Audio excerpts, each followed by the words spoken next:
Hey guys, many years ago I had a friend kind of invite me into minimalism. She was just cleaning out her house and I just looked at it and I thought, wow, I want to have a house like that. It's so clean, it's so amazing. And so I just did a huge purge and I cleaned out my house. And so I kind of picture myself mentally as a minimalist, except when it comes to books.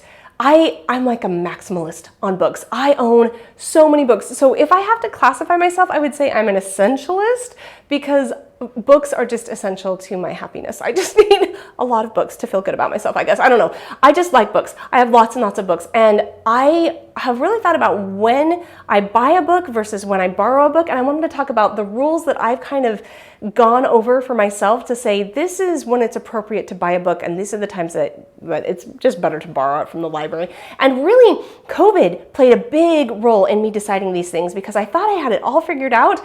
And then they took away libraries for a while. And I thought, oh man, I have not got it figured out yet.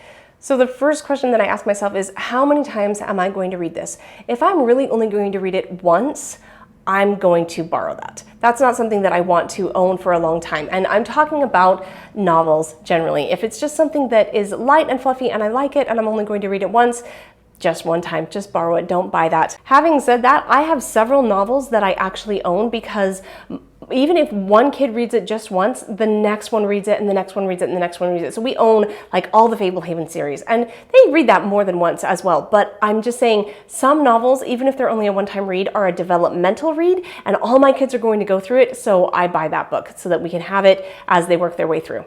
This one seems really obvious, but if I feel like it's something that I need to make notes in, whether that's a novel or a how-to book or whatever, I feel like it's going to ignite thoughts in me that I want to write down and keep in that book, that's a buy. I want to be able to keep that book. And that can be anything from Jane Austen's novels all the way up through, you know, Mortimer Adler's or the books of the Western world, whatever. If I'm going to write in it, then I want to own that book. Not only because you shouldn't write in somebody else's book, but because those notes are my thoughts in that moment. And I want to be able to hold on to those as I grow and as I develop so I can see my own personal growth as I go. And so other people reading it can also benefit from that. So if I'm writing in it because it triggers something in my head, I want to own that. My third rule that is super simple is if it is a classic, I'm going to buy it. And the reason is it is hard to find classics a lot of times, especially going to the libraries. I can't always find the books that I'm looking for if they're really old. So if I happen to come across those and they're reasonably priced, I buy those. I want to own them. They're going to be books that are going to be read over and over again. And even if I don't get around to it, somebody else is going to read that and have it be really valuable. So intrinsically, a classic is more valuable than a fluff novel. So I buy those. Even if I'm not in the mood to read Crime and Punishment or The Count of Monte Cristo or Anna Karenina, I still buy it. I still own it because someday I'm going to want to buy it or I'm going to want to read it and I know that I have it now and it just opens options for me later on. If it is a reference book, I borrow it 100% of the time. In fact, normally I just Google it. If I'm just looking for information, facts, and knowledge, I'm not going to buy that. That is something that is really easily accessible either through the library or through online, and so I don't spend any money. When it comes to reference books, I just borrow those. And this last one has been seriously impacted by COVID. Before COVID, I would say if it's the latest binge book, you know, it's just a book that's really fascinating and it just got written, I'm going to borrow that book. But now, here's what happened.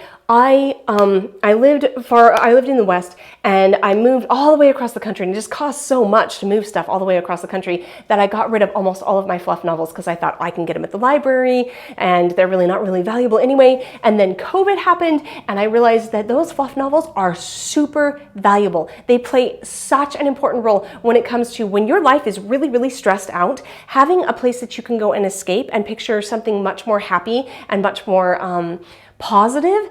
That is valuable. So I don't want to just own classics because classics are great, but they're also hard for, you know, it takes more effort to be able to work through a classic. Whereas some fluff novels that are just light and easy reads, I sort of devalued those in my head until COVID happened. And then I really thought, you know, those are really valuable. And since then, I have really built up my library of fluff novels that I just have available on hand for when I'm feeling stressed or when I just need some downtime. That is valuable. So I do have my own personal library of that, and my kids also have their own bookshelves full of their own personal fluff novels that they feel are worthy of holding on to, that they want to read over and over again. It took me a while to realize that the value that you find in those fluff novels is not necessarily in the ease of reading them, because that's kind of why I devalued them. I was like, oh, they're just so easy, I'm not learning anything.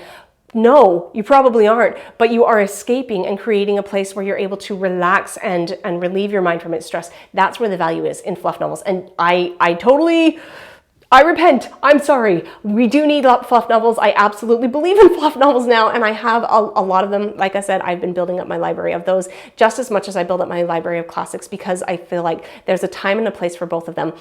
Reference books, not so much. You can just look those up anytime, but really understanding there's value in learning, there's value in relaxing, and having both of those available at any time that's a buy for me. So that's how I determine what kind of books that I buy and which ones I just let go. I recognize this is really personal. I've heard other people, they have totally different ideas on their parameters and what they buy and what they don't buy. But for me, that's what I found to be in my own personal library. If I was just sitting here and couldn't have access to a library, like during COVID, that was what was important to me, was to have those kind of books on hand. I hope this helps. You are doing just amazing things. Being a mom is so, so important, and you're doing a much better job than you think you are. Keep it up, and I'll see you on the next one. Bye.